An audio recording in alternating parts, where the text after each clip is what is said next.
मेरे किसान भाइयों, आप देख रहे हो किसान की अदालत, और इस अदालत के अंदर मेरी आवाज़ है जहर मुक्त खेती भारत अभियान।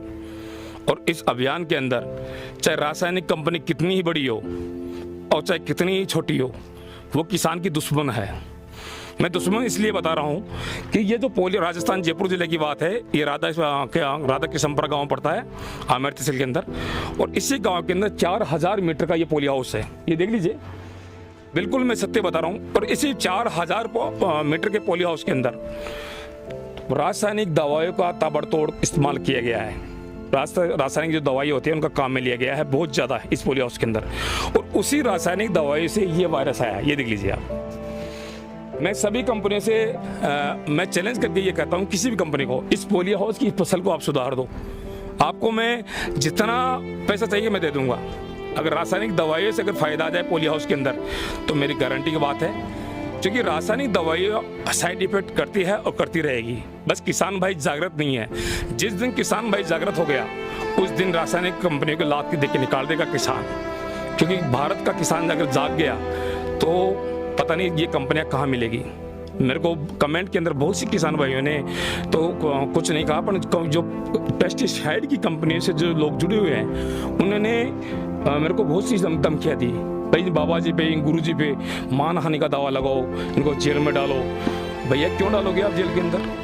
क्या लोकतंत्र देश नहीं है ये? किसी को बोलने का अधिकार नहीं है? आज मेरी फार्मिंग के अंदर, मेरे देश के किसानों की फार्मिंग में रासायनिक जो दवाइयाँ है रिएक्शन कर रही है, किसानों की जेब ढीली कर रही है, कर्जा हो रहा है किसान भाइयों का, तो उसके लिए आवाज़ में नहीं उठाऊंगा। मेरा दायित्व है।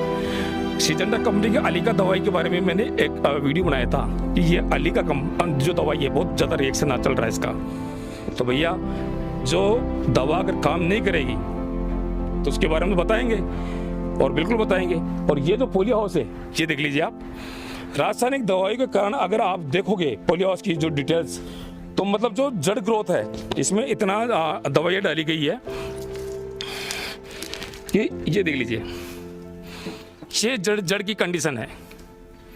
अगर इसी पोलियो हाउस के अंदर जैविक खाद, वर्मी कंपोस्ट खाद, सरसों की खली, माइकोराइजा और भी जैविक पदार्थ या जैविक घोलों का इस्तेमाल किया होता तो आज ये समस्या नहीं आती। तो मेरी आवाज़ बुलंद है, बुलंद रहेगी, और किसानों के लिए मैं संघर्ष करता रहूँगा। और रही जेल की बात, तो भैया देश आज़ाद हुआ था, अंग्रेजों से जब गांधी जी ने लड़ाई की थी, तो गांधी जी तो पता नहीं देश के लिए कितनी बार जेल गए हैं।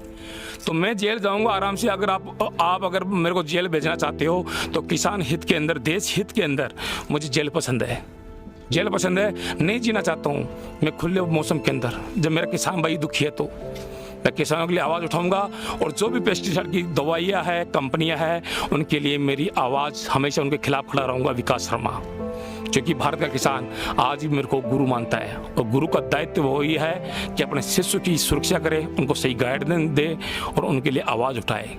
और रही बात, ये लोकतांत्रिक देश है भैया, सही और गलत के बारे में बोल सकते हैं। अगर देश का प्रधानमंत्री भी गलत करता है तो जनता उनके लिए आवाज़ उठाएगी, तो वो आवाज़ उठाने का अधिकार है उनके पास।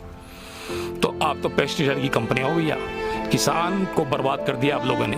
इसी तौर पे सामने और भी किसान खड़े हैं हमारे सामने, पूछेंगे कि इसने पोलियो हाउस के अंदर कितना खर्चा कर दिया है दवाई के ऊपर, और दवाई से फ़ायदा आया या नहीं आया। रासायनिक दवाई की बात कर रहा हूँ मैं। तो रासायनिक दवाइयाँ जो आपने ये इसमें जो स्प्रे करे हो और जड़ के अंदर ये जहर डाले हो, तो इनका कितना खर्चा कर दिया होगा आपने? 50,000 का। ये तो 50,000 कर दिया। इतना हो गया 50,000? हाँ। और कितना का हो जाएगा आने वाले टाइम के अंदर? 50 से 60,000 और हो जाएगा, और हो जाएगा। तो करीबन लाख रुपए के ऊपर दवाई आ जाएगी। पर ये जो दवाइयाँ आप डाल रहे हो, तो मेरे को तो लग रहा नहीं है कि फायदा आया। पुलिस के अंदर वायरस पूरा आया हुआ है, फर्टिगेशन चल रहा है, फर्टिगेशन चल रहा है। अच्छा, तो इसके अंदर पोलियो हाउस के अंदर इन दवाई से फायदा आया कि नहीं आया? रिजल्ट क्या है इन दवाइयों का? रिजल्ट बताइए आप, कि इससे फायदा है या नुकसान हो रहा है? नुकसान ही है, इतना फायदा भी नहीं है। दवाई से इतना फायदा भी नहीं है। अच्छा, नुकसान ही है। हाँ। तो जब किसान भाई खुद ये बोल रहा है कि नुकसान ही हो रहा है, और हमारे ये कृषि सहयोगी है, आपकी क्या राय है? जो ये दवा का स्प्रे हो रहे हैं, तो स्प्रे ये दवाइयाँ काम कर रही है कि नहीं कर रही है आपकी बोलियास में, ये बताइए। नहीं कर रही है अभी तो। नहीं कर रही है ना? तो जब किसान अगर ये खुद बोल रहा है कि मेरा फायदा नहीं कर रही है, अभी तो जंप का स्प्रे करा है, पहले जंप का मेंटेक्स होता ना, हाँ उसका करा है। अच्छा, आपने ये दवाइयाँ कौन कौन सी डाल दी आपने? कुछ दवाइयों को नाम बता सकते हैं? जंप मेंटेक्स, हाँ मेंटेक्स होती है फंगिसाइड, हाँ जंप वायरस का, हाँ इसका स्प्रे वायरस का वायरस का कंट्रोल थोड़ी हुआ? कंट्रोल हुआ, फिर उसके बाद में बरसात आ गई तो वापस हो गया, वापिस हो गया बरसात से। हाँ हाँ। तो जो किसान जो बोल रहा है वही मैं आप लोगों को बता रहा हूँ। मेरे से किसी की दुश्मनी नहीं है। मैं जो किसान ये किसान की अदालत है, इस अदालत के अंदर वही दिखाया जाएगा जो किसान बोल रहा है। तो जहर की कंपनियां किसान का शोषण कर रही है, ये आवाज़ मेरी उठती रहेगी।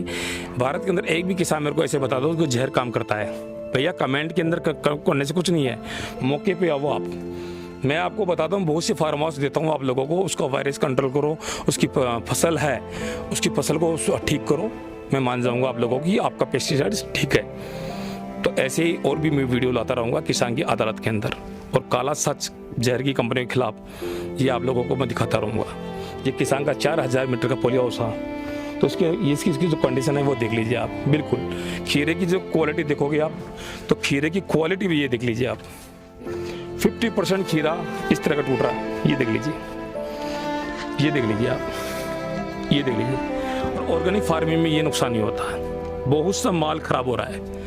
ताबड़तोड़ इन्होंने रासायनिक दवाइयों को काम में लिया है, तो रासायनिक दवाइयाँ कभी काम नहीं करेगी। जितना देसी खाद और ऑर्गेनिक खाद काम करेगा पोलियो हाउस के अंदर, उतनी रासायनिक दवाइयाँ करेगी नहीं, 1% भी नहीं करेगी। ये रिएक्शन नहीं फैलाएगी दिन प्रतिदिन। तो वीडियो अच्छा लगा हो तो लाइक शेयर सब्सक्राइब जरूर करना मेरे किसान भाइयों। ये जवान किसान, वंदे मातरम।